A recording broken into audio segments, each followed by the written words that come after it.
Nosferatu is a 1922 film by F.W. Murnau that spun hysteria into popular culture and was one of the first true horror films to ever be made. It's a story of a real estate man named Thomas Hutter who embarks on a mission to sign his new client, Count Orlok, in his home in Transylvania. Hutter leaves his wife behind with a trusted group of friends while we soon learn that Count Orlok bears sinister intent, and eventually he is faced with his reign of terror. I'm going to analyze how elements of both mise en scene and cinematography of a specific scene in order to highlight how it pushes the narrative forward. Through analyzing a prop, lighting and use of space, and the editing, we can understand how they work together to elicit the emotion of fear and suspense. This scene is essential in pushing the narrative forward in the way that it is the point when Hutter finally realizes that the rumors of Nosferatu are true and that his reign of terror will prevail. The scene I chose is when Hutter is visited by the Count Orlok right before the clock strikes 12, which is when the tale of his terror says is the hour of Orlok's hauntings. This scene is when Hutter finally understands the suspicion that everyone has about the vampire, rather than worry about the money he's going to earn. The director shows an image of the page of the book, of the myth of Count Orlok, and the book says, "Beware that his shadow weigheth not upon you like a terrible nightmare."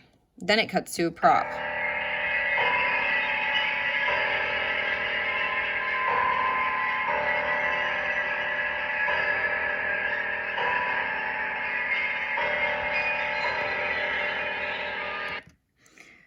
The element of mise en scene that I'm going to analyze is the prop. It's the clock that had the skeleton on top that strikes upon hitting midnight, which in the tale is when the hauntings begin. This prop elicits the emotion of suspense in the audience by letting us know that this is when Count Orlok is going to strike as well. Along with the suspenseful symphony playing in the background, which is a non-diegetic sound, the audience also feels the suspense build in their minds, having them wonder, what's to come next? Right after the clock strikes 12, Hutter decides to open his door and look down the hall to find that the rumors are true.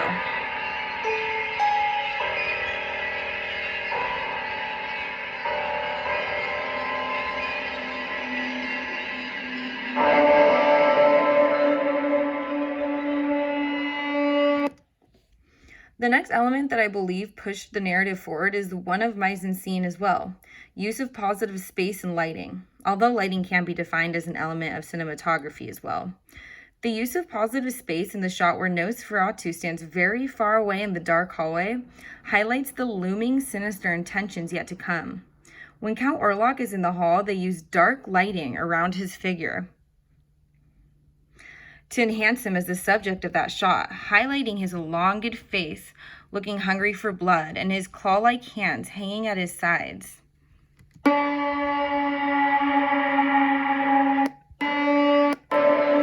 You can see the use of positive space here. All of this space here is defined as positive space, and it's highlighting him as the subject.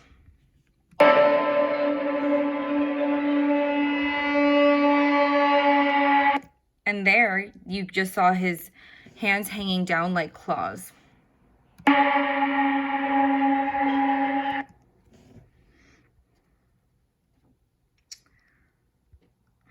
This shot's meant to draw fear into the viewers and push the narrative forward by introducing his intentions. Why would he be standing there at his door at midnight? What does he come to do? Then Hutter shuts his door and hides under his sheets. Then the door's opened by some sort of magic because no one enters once it's opened.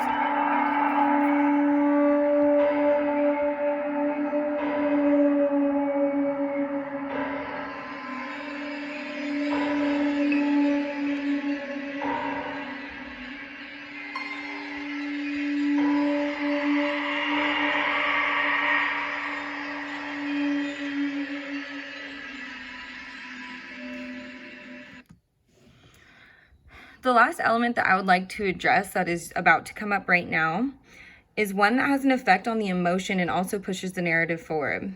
It's the cinematographic cutting from the scene where Hutter's wife calls his name and Nosferatu exits.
Here we see the wife yelling Hutter's name. Now watch.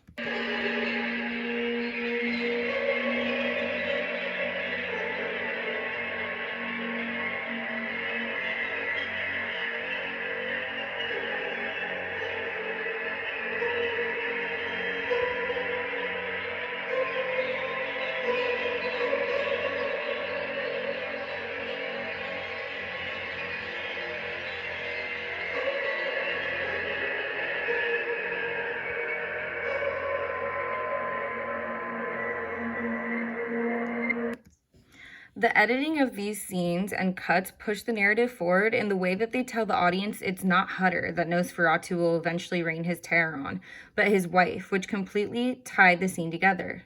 As Nosferatu's shadow lies over Hutter, the scene cuts to his wife calling his name, which in turn distracts Nosferatu, which elicits suspense in the audience because only a vampire could sense this fear in his wife. His shadow then retracts and he turns toward the door to leave, which tells us he's more interested in sucking the blood of his wife and not Hutter's. In conclusion, I was able to analyze both elements of Mice and Scene and the cinematography throughout to conclude that the tales they tell of Nosferatu are not rumors but true, and Hutter and his wife are soon going to find that out. The scene's pivotal in the movie because it's the point where both Hutter and his wife are positive this evil vampire is coming to their town with sinister intentions, and they will be affected by it. The scene's meant to elicit feelings of discontent and fear in the viewers, for they now know Nosferatu is on a mission, and that little book Hutter found in the inn held not tales but truths of his reign. All the scenes leading up to this point had shown the widespread fear that commoners had, and that it is finally shown that they are validated.